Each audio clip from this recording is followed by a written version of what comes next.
Good morning students. Last class में अपन बात कर रहे थे बैक्टीरिया की।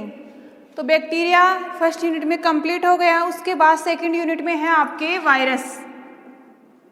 वायरस के साथ है फंजाई। तो सबसे पहले वायरस के ऊपर अपन चर्चा करेंगे। वायरस होता क्या है, वायरस के लक्षण क्या हैं, वायरस कितने प्रकार से हो सकते हैं। तो आपके सिलेबस में मोस्टली 3 प्रकार के वायरस हैं। फर्स्ट है टीएमवी वायरस। सिलेबस में 3 वायरस हैं। टीएमवी वायरस, सेकंड है बैक्टीरियोफेज और थर्ड है पॉक्स वायरस। यानी यूनिट सेकंड में वायरस हैं, ये 3 हैं आपके सिलेबस में, टीएमवी वायरस, बैक्टीरियोफेज और पॉक्स वायरस। तो सबसे पहले अपन पढ़ेंगे बैक्टीरियोफेज वायरस। बैक्टीरियोफेज वायरस क्या होता है? तो सबसे पहले अपन नॉर्मल वायरस की बात करते हैं। यानी नॉर्मल वायरस के लक्षण क्या क्या होते हैं। सबसे पहले वायरस है, ये निर्जीव और सजीव का गुण दर्शाता है। सबसे पहला पॉइंट क्या है कि ये निर्जीव और सजीव का गुण दर्शाता है। कैसे दर्शाता है निर्जीव और सजीव का? जैसे ही सजीव के बॉडी के बाहर ये निर्जीव का करैक्टर दर्शाता है और जैसे ही सजीव के बॉडी में प्रवेश कर जाता है तो रेप्लिकेशन स्टार्ट कर देता है। तो बिहेवियर किसका बना लेता है? वो सजीव का। इसलिए वायरस को सजीव और निर्जीव की योजक कड़ी कहा जाता है। सेकंड पॉइंट है कि वायरस में जो जेनेटिक मटेरियल होता है वो आरएनए होता है। यानी जो जेनेटिक मटेरियल होता है वायरस में वो मोस्टली क्या होता है? आरएनए होता है। लेकिन कुछ वायरस अपने आप में एक्सेप्शन होते हैं, उनमें डबल स्टैंडर्ड आरएनए भी हो सकता है या सेकेंडरी स्टैंडर्ड डीएनए भी हो सकता है। जैसे 174x174 वायरस हैं और इसमें double standard DNA single standard DNA उपस्थित होता है वायरस। तो कुछ वायरस क्या होते हैं? अपने आप में क्या होते हैं? एक्सेप्शन होते हैं। यानी उनका जेनेटिक मटेरियल क्या होता है? डीएनए भी हो सकता है या डबल स्टैंडर्ड आरएनए भी हो सकता है। उसके बाद बात करते हैं कि जो वायरस होता है उसका जो जेनेटिक मटेरियल होता है उसके ऊपर एक प्रोटीन का आवरण पाया जाता है। उस प्रोटीन के आवरण को कैप्सिड कहते हैं। जो जेनेटिक मटेरियल होता है उसके ऊपर एक आवरण होता है और उस आवरण को क्या कहते हैं? Capsid protein. यानी वो आवरण है प्रोटीन का बना हुआ होता है, इसलिए उसका पूरा नाम क्या होता है? Capsid protein. एक केमिकल होता है उससे बना हुआ होता है। उसके बाद बात करते हैं कि जो वायरस होते हैं ये अत्यंत सूक्ष्म होते हैं। वायरस होते हैं ये मोस्टली क्या होते हैं? हानिकारक होते हैं, कोई इनसे बेनिफिशियल या बेनिफिट नहीं होता है।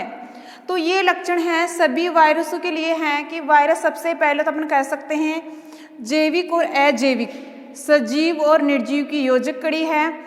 उसके बाद जो वायरस होता है उसका जेनेटिक मटेरियल आरएनए होता है मोस्टली। लेकिन कुछ बैक्टीरिया में क्या होता है? आरएनए के अलावा डबल स्टैंडर्ड डीएनए भी हो सकता है, सिंगल स्टैंडर्ड डीएनए हो सकता है और डबल स्टैंडर्ड आरएनए भी हो सकता है। जैसे फेज 6 है उसमें जेनेटिक मटेरियल क्या होता है? मोस्टली डबल स्टैंडर्ड आरएनए होता है। उसके बाद जो जेनेटिक मटेरियल होता है उसके ऊपर एक आवरण पाया जाता है प्रोटीन का, उसको बोलते हैं कैप्सोमियर यूनिट। और वो कैप्सोमियर यूनिट किससे बनी होती है? कैप्सिड प्रोटीन से। यानी कह सकते हैं अपन कि आरएनए के ऊपर एक प्रोटीन का आवरण पाया जाता है, उस आवरण को कहते हैं कैप्सिड प्रोटीन।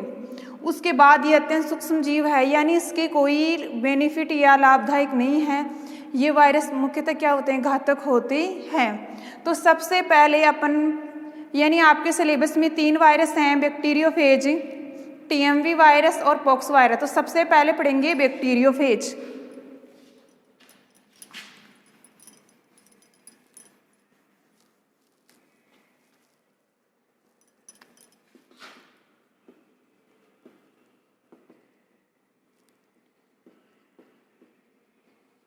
देखो बैक्टीरियोफेज है, नाम से तो लगता है बैक्टीरिया है, लेकिन इसमें ही 2 टर्म छिपे हुए हैं। बैक्टीरियो का मतलब क्या होता है? बैक्टीरिया। और फेज का मतलब क्या होता है? वायरस। यानी बैक्टीरियोफेज, फेज किसके अंत में लगती है? जितने भी वायरस होते हैं उनको फेज भी बोल सकते हैं। और बैक्टीरिया से रिलेटेड क्या होता है? बैक्टीरिया। यानी इसकी डेफिनेशन क्या हो गई? ऐसे वायरस जो बैक्टीरिया को खाते हैं बैक्टीरियोफेज कहलाते हैं। क्योंकि पूरा टर्म नाम से देखने पर लगता है कि ये क्या है? बैक्टीरिया है, लेकिन बैक्टीरियो के पीछे क्या लगा हुआ है? फेज, यानी वायरस लगा हुआ हो। इसलिए डेफिनेशन बनती है इसकी कि ऐसे वायरस जो बैक्टीरिया को खाते हैं बैक्टीरियोफेज कहलाते हैं। इसी प्रकार बैक्टीरियोफेज के आधार पर 2-3 वायरस ऐसे हैं जो उनके आधार पर रखा गया है, जैसे जाइगोफेज, यानी ऐसे वायरस जो ईस्ट को खाते हैं उसको कहते हैं जाइगोफेज। साइनोफेज, ऐसे वायरस जो साइनोबैक्टीरिया या नील हरी शैवाल को खाते हैं उसको बोलते हैं साइनोफेज। एक्टिनोफेज, यानी ऐसे वायरस जो एक्टिनोमाइसीटीज कवक के सदस्यों को खाते हैं। एक्टिनोमाइसीटीज, बेसिडियोमाइसीटीज, टीलियोमाइसीटीज, इसिडियोमाइसीटीज, ये क्या है? कवक की क्या है? क्लासें हैं, डिवीजन है। उनके सदस्य को, सिर्फ कौन से सदस्यों को? एक्टिनोमाइसीटीज। एक्टिनोमाइसीटीज क्या है? क्लास है। और उस क्लास में पाए जाने वाले जो वायरस होते हैं, जो फंजाई हैं, एक्टिनोमाइसीटीज जो क्लास के अंदर जितने भी फंजाई आती हैं उनको खाने वाले वायरस को क्या कहते हैं? एक्टिनोफेज कहते हैं। इसी प्रकार साइनोफेज किसको कहते हैं? जो नील हरी शैवाल है, साइनोबैक्टीरिया है। साइनोबैक्टीरिया का दूसरा नाम क्या है? नील हरी शैवाल। उसको खाने वाले वायरस को साइनोफेज कहते हैं। उसी प्रकार जाइगोफेज ओनली ईस्ट है, ईस्ट को खाने वाले वायरस को जाइगोफेज कहते हैं। यानी ईस्ट क्या है? कवक है। तो इस प्रकार बैक्टीरियोफेज के टर्म के आधार पर 3-4 टर्म ऐसे हैं जो उनसे रिलेटेड हैं। जैसे एक्टिनोमाइसीटीज है तो जो खाता है उसके पीछे क्या लग गया? फेज लग गया। साइनोफेज के पीछे फेज, जाइगोफेज के पीछे क्या है? फेज। और आगे वाला टर्म किन से रिलेटेड है?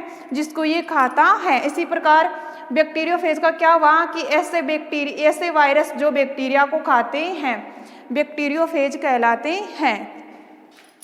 तो बैक्टीरियोफेज की संरचना देखते हैं कि बैक्टीरियोफेज की स्ट्रक्चर किस प्रकार होती है। तो बैक्टीरियोफेज की सबसे पहले अपन बात करते हैं स्ट्रक्चर की। बैक्टीरियोफेज की स्ट्रक्चर होती है, इसका हेड होता है षटकोणीय, हेड होता है इसका षटकोणीय। 6 यानी 6 टेल फाइबर होती हैं। यहां पर एक शीत होती है। ये हेड होता है, ये षटकोणीय होता है। जेनेटिक मेटेरियल इसमें क्या होता है? डीएनए होता है। ये हेड होता है, ये क्या किस फॉर्म में होता है? षटकोणीय। इसके ऊपर कैप्सिड प्रोटीन का आवरण होता है।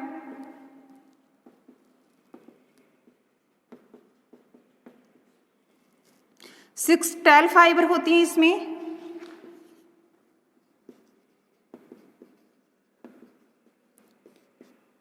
इनकी संख्या फिक्स है कि 6 है, 3 इधर होती हैं, 3 उधर होती हैं, तो टोटल मिला के 6 है, 6।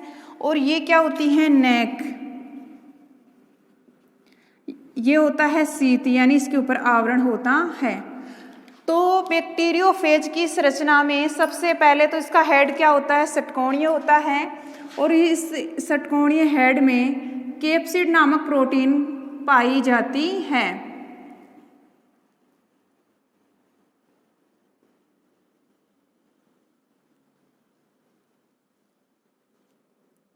यानी ये एक तरह से क्या है? प्रोटीन है। सबसे पहले इसकी लाइफ साइकिल की बात करते हैं। बैक्टीरियोफेज है अपना जीवन चक्र 2 प्रकार से करता है। एक तो करता है लाइसोजेनिक, एक करता है लाइटिक।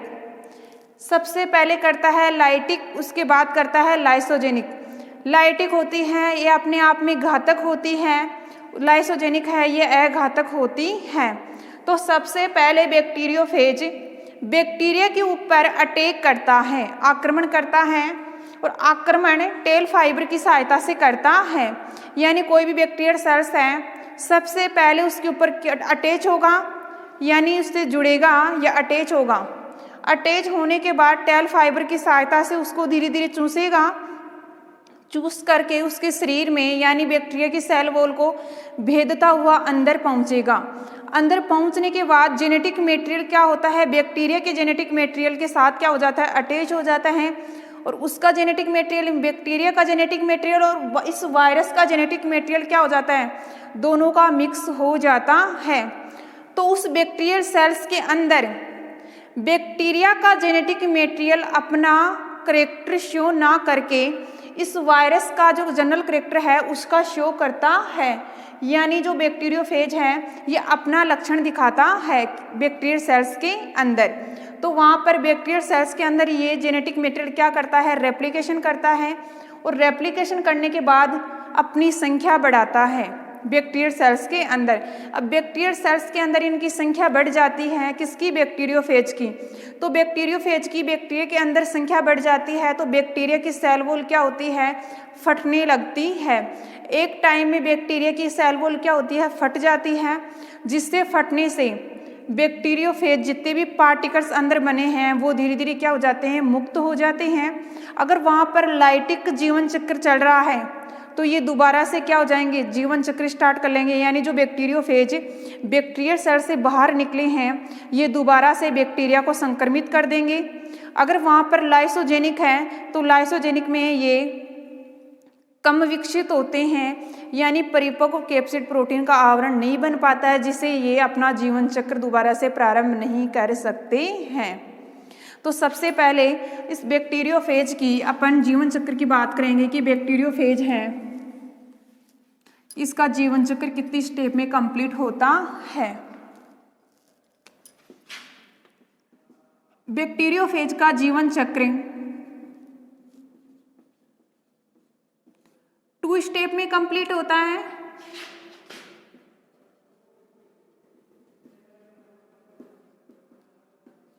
यानी बैक्टीरिया का जो बैक्टीरियोफेज है, यानी बैक्टीरियोफेज का जीवन चक्र 2 स्टेप में कंप्लीट होता है। फर्स्ट होता है लाइटिक, सेकंड होता है लाइसोजेनिक। ये अघातक होता है, ये घातक होता है। सबसे पहले लाइटिक और लाइसोजेनिक बैक्टीरियोफेज की, लाइटिक की होती हैं 5 स्टेप होती हैं, लाइसोजेनिक की होती हैं 4 स्टेप होती हैं। यानी लाइटिक भी है 4 स्टेप में कंप्लीट करता है अपना जीवन चक्र, और लाइसोजेनिक भी कितने में करता है, 4 या 5 में अपना जीवन चक्र कंप्लीट करता है। तो सबसे पहले अपन बात करते हैं लाइटिक की। सबसे पहले बैक्टीरियोफेज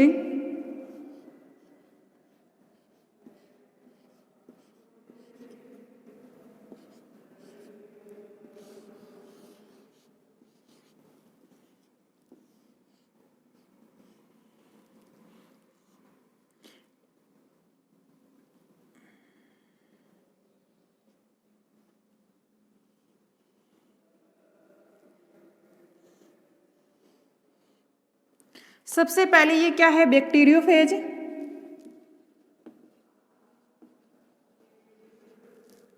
ये टेल फाइबर है और ये बैक्टीरिया सेल है, बैक्टीरियल सेल, और ये क्या है, जेनेटिक मटेरियल डीएनए। अब देखो सबसे पहले बैक्टीरियोफेज क्या करता है, टेल फाइबर की सहायता से बैक्टीरिया के ऊपर क्या करता है, अटैक करता है। यानी सबसे पहले क्या करता है, अटैक करता है। किनकी सहायता से, टेल फाइबर क्या होते हैं, पंजे होते हैं, उनको उनकी सहायता से बैक्टीरियल सेल्स को क्या कर लेता है, पकड़ लेता है। पकड़ने के बाद धीरे धीरे इनमें क्या होता है, अधिशोषण होता है।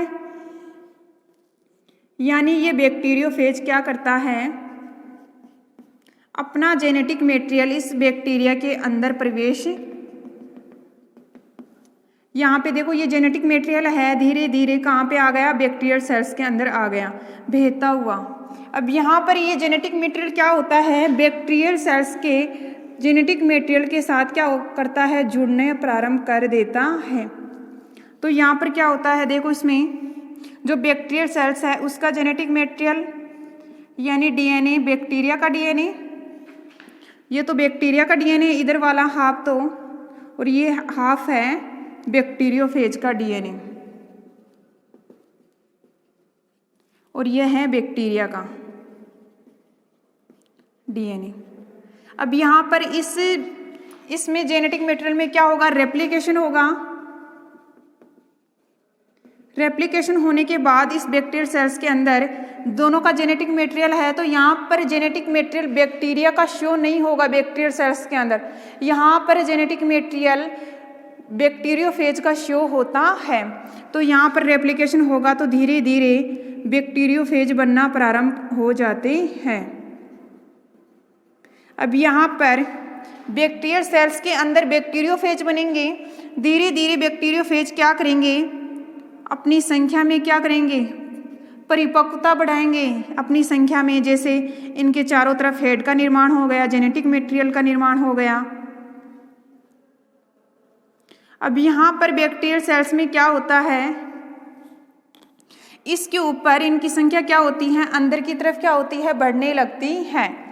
जैसे इनकी संख्या बढ़ने लगती है तो ये जेनेटिक मटेरियल क्या होता है, इस बैक्टीरियल सेल्स के ऊपर दबाव डालता है, जिससे ये बैक्टीरियल सेल्स क्या होती हैं, फटने लगती हैं। और जैसे ही फटती है बैक्टीरियल सेल तो ये बैक्टीरियोफेज क्या हो जाते हैं, मुक्त हो जाते हैं।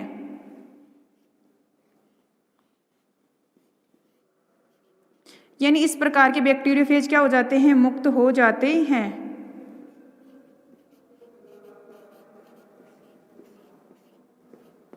अब ये बैक्टीरियोफेज मुक्त हो जाते हैं तो दोबारा से किसको संक्रमित करते हैं, बैक्टीरियल सेल्स को। तो इस प्रकार इसका जीवन चक्र चलता रहता है, किसमें, लाइटिक में।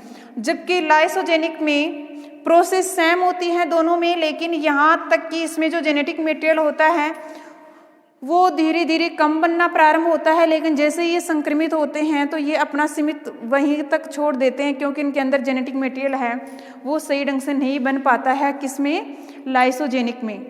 तो इसलिए वो क्या होते हैं, अघातक होते हैं। तो सबसे पहले लाइटिक के जीवन चक्र में क्या होता है, बैक्टीरियोफेज बैक्टीरिया के ऊपर अटैक करता है और टेल फाइबर की सहायता से उसके ऊपर चिपक जाता है। चिपकने के बाद उससे बैक्टीरियल सेल से पोषण लेता है, अधिशोषण करता है या उसको भेदता है, तो अपना जेनेटिक मटेरियल उस बैक्टीरियल सेल्स के अंदर ट्रांसफर कर देता है। यानी इस बैक्टीरियोफेज का जेनेटिक मटेरियल बैक्टीरियल डीएनए के साथ क्या हो जाता है, जुड़ जाता है। अब यहाँ पर जुड़ने के बाद ये इधर का है, ये तो है बैक्टीरिया का डीएनए, और इधर की तरफ है ये किसका है, बैक्टीरियोफेज का डीएनए। अब इस जेनेटिक मटेरियल डीएनए में क्या होता है, रेप्लिकेशन होता है, और रेप्लिकेशन होता है तो यहाँ पर जेनेटिक मटेरियल है उसकी संख्या बढ़ती है। जैसे ये जेनेटिक मटेरियल है, रेप्लिकेशन होगा इसके अंदर तो इसकी संख्या होगी, संख्या बढ़ेगी, और जैसे इसकी संख्या बढ़ती है तो इसके धीरे धीरे इसके अंदर क्या होते हैं, बहुत सारे बैक्टीरियोफेज बनना प्रारंभ हो जाते हैं। और जैसे बहुत सारे बैक्टीरिया बनना प्रारंभ हो जाते हैं तो इसके अंदर क्या होता है, जेनेटिक मटेरियल का यानी आरएनए या डीएनए जेनेटिक मटेरियल बनना प्रारंभ हो जाते हैं, और धीरे धीरे अपनी ग्रोथ में संख्या बढ़ाते हैं या ग्रोथ बढ़ाते हैं, जिससे बैक्टीरिया की सेल वॉल के ऊपर क्या पड़ता है, दबाव पड़ता है, और दबाव पड़ने की वजह से बैक्टीरिया की सेल वॉल क्या होती है, फट जाती है, और फटने से ये बैक्टीरियोफेज क्या होते हैं, बाहर निकल जाते हैं, और बाहर निकलने के बाद दोबारा से क्या करते हैं, बैक्टीरिया को संक्रमित करते हैं। तो ये जीवन चक्र कहलाता है लाइटिक का। जबकि लाइसोजेनिक में क्या होता है कि ये यहाँ तक सीमित रहता है।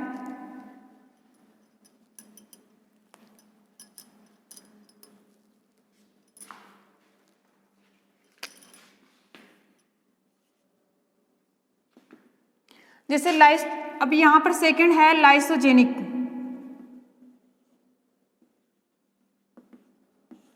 लाइसोजेनिक में क्या होता है कि यहाँ पर रेप्लिकेशन हो जाएगा। रेप्लिकेशन होने के बाद इनकी क्या बनेगी, कॉपी बनेगी, बहुत सारी कॉपी बनेगी। कॉपी बनने के बाद इसके अंदर क्या बनेंगे, बैक्टीरियोफेज बनेंगे। बैक्टीरियोफेज बनने के बाद ये बैक्टीरियोफेज के अंदर जो जेनेटिक मटेरियल है वो पूरी तरह से परिपक्व नहीं हो पाता है, इसलिए ये बैक्टीरियोफेज क्या होते हैं, इस बैक्टीरिया की सेल वॉल की फटने की वजह से बाहर निकल जाते हैं। और निकलने के बाद ये दोबारा से क्या होते हैं, क्योंकि इनके बाहर की तरफ कैप्सिड प्रोटीन का या कैप्सिड आवरण का निर्माण नहीं हो पाता है, जिसलिए ये क्या होते हैं, अघातक होते हैं। तो इस प्रकार बैक्टीरियोफेज का है जीवन चक्र कंप्लीट हो गया। उसके बाद अपन बात करते हैं नॉर्मल बैक्टीरियोफेज की संरचना। तो नॉर्मल बैक्टीरियोफेज की संरचना पहले मैंने आप लोगों को बता दी, भाई बैक्टीरियोफेज इस प्रकार की संरचना होती है। उसके बाद सेकंड पे टॉपिक आता है कि बैक्टीरियोफेज है जीवन चक्र दो प्रकार से करता है, लाइटिक और लाइसोजेनिक। लाइटिक अपने आप में क्या होती है, घातक होती है, और लाइसोजेनिक क्या होती है, अघातक होती है। दोनों दो दो तीन तीन चार चार स्टेप में अपना जीवन चक्र कंप्लीट करते हैं। नेक्स्ट क्लास में अपन पढ़ेंगे बैक्टीरियोफेज के बाद है टीएमवी वायरस और पॉक्स वायरस। तो टीएमवी वायरस नाम से सुना होगा कि टीएमवी वायरस एक क्या है, वायरस है। किसको संक्रमित करता है, टोमेको मोजेक वायरस, यानी जो तंबाकू का पौधा है उसको संक्रमित करता, इसलिए इसका नाम क्या रख दिया, टोमेगो मोजेक वायरस, यानी टीएमवी। वो नेक्स्ट क्लास में पढ़ेंगे। उसके बाद है पॉक्स वायरस। पॉक्स वायरस को अपन कह सकते हैं चिकन पॉक्स, यानी छोटी माता बड़ी माता। चिकन पॉक्स एक वायरस है, लेकिन इसके अंदर जो जाति होती है ओरियोला वेक्सियोना, ये ओरियोला मेजर और माइनर दो जातियाँ होती हैं। उसमें जो मेजर होती है ये सबसे घातक जाति होती है, जिससे क्या होती है, छोटी माता बड़ी माता अपन कह सकते हैं कि बड़ी माता होती है। तो इसकी जो जाति होती हैं वायरस की वो क्या होती हैं, माइनर और मेजर दो होती हैं। ओरियोला वेसियोला की जो पॉक्स वायरस है उसमें जो वायरस होता है उसका नाम क्या है, ओरियोला वेक्सियोला। उसके अंदर जो वायरस है उसमें जो ओरियोला है वो मेजर है, माइनर है। मेजर से नाम से दिख रहा है कि ये मेजर यानी बहुत ही घातक जाति है, जिससे बड़ी माता होती है, और माइनर है ये थोड़ी हल्की होती है। वो नेक्स्ट क्लास में पढ़ेंगे। ठीक है।